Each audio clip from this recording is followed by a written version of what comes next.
જે હું તમને એક સત્ય ઘટના જણાવવા જઈ રહ્યો છું. એક એવો કેસ જે માત્ર કાયદાકીય જવાબદારી નહોતી, પરંતુ એક સામાન્ય માણસના વિશ્વાસને પાછા લાવવાની જવાબદારી હતી.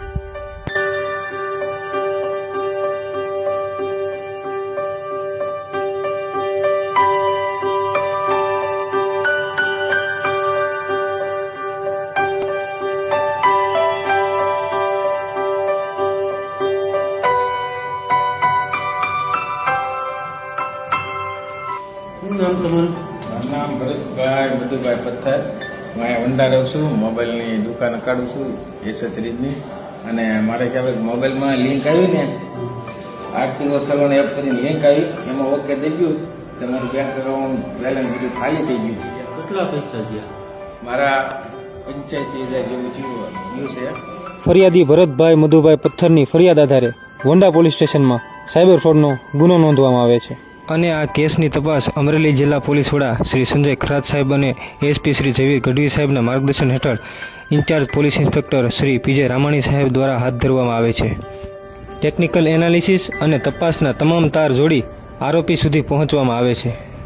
પોતાના પૈસા પરત મળતા ભરતભાઈ વંડા પોલીસ સ્ટેશન આવી પોલીસનો આભાર માને છે.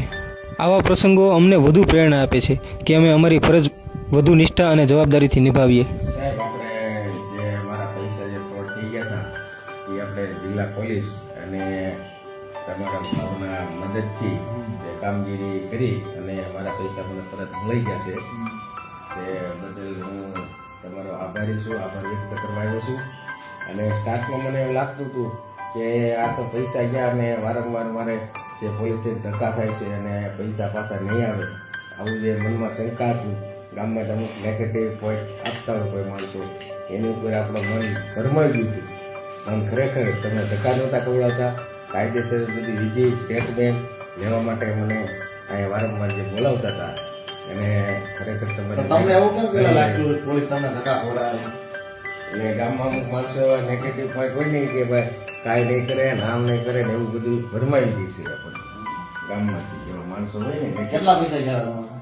મારે ગયા હતા 84,500 પૂરેપૂરા આવી ગયા? પૂરેપૂરા આવી તમારા ગયા. ખાતામાં આવી ગયા?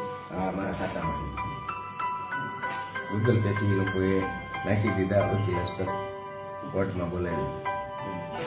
તમે પોલીસની કામગીરીથી સંતુષ્ટ છો હવે?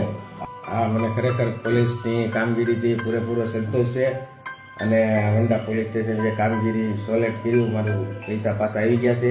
લોકોને જાગૃત કરજો હા, કે આ રીતની ખોટી લાલચમાં આવવું નહીં અને પોલીસ સુધી જવું તમારે. હા, પોલીસ કામ નથી કરતી, સાયબર ક્રાઇમ થયું હોય, આપણી જોડે તો પૈસા નથી આવતા, એ બધી ખોટી માન્યતા છે. હા, તમે પોલીસ પાસે આવો, પોલીસ કામ કરે, પછી જુઓ શું રિઝલ્ટ આવે છે. બરાબર? એટલે આ એક તમે ગામમાં મેસેજ નાખજો, તમારા ગ્રુપ સર્કલમાં બધાને જણાવજો. હા, અને જિલ્લા પોલીસ દ્વારા અત્યારે સરસ મજાનું આયોજન માનનીય એસપી સાહેબ દ્વારા ચાલુ છે હા, કે જેમાં વિસ્તારમાં કોઈ વોલેન્ટિયર હોય કે જેમને એના વિસ્તારમાં સાયબર ક્રાઇમનું લગતથી સેમિનાર કરવો હોય તો એ અમને કહે તો આયોજન કરે તો એસપી સાહેબ પણ આવે છે. એનાથી ફાયદો એ થાય, વિસ્તારમાં જે જનતા જે લોકો રહે છે એ લોકો આ ટાઈપના સાયબર ક્રાઇમમાં જે ભોગ ન બને, ભોગ બન્યા હોય તો એને શું કરવું, બરોબર, એ તમામ માહિતી મળી રહે. એના જનજાગૃતિ અભિયાન સાહેબની મેજર ચાલુ કર્યું છે. તમે આમાં ઈચ્છુક હોય, તમે ભાગીદારી તમારે લેવી હોય તો તમે જણાવજો અમને. હા.